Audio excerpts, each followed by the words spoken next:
बिना गैस जलाए एकदम परफेक्ट और अनोखे तरीके की मिठाई आपको कैसे बनानी है, चलिए देखते हैं।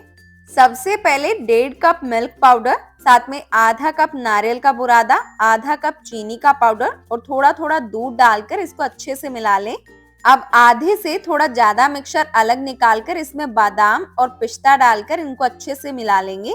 अब इसको थोड़ा बाइंड करके ऐसे चकोर शेप में तैयार कर लेना है और बाकी के मिक्सचर को ऐसे फैलाकर इसके ऊपर से कोट कर लेना है। इसको भी चकोर करके पॉलिथीन में रैप करके 10 मिनट के लिए फ्रिज में रखें। 10 मिनट बाद ये मिठाई हमारी तैयार है। वीडियो को लाइक और शेयर जरूर करें।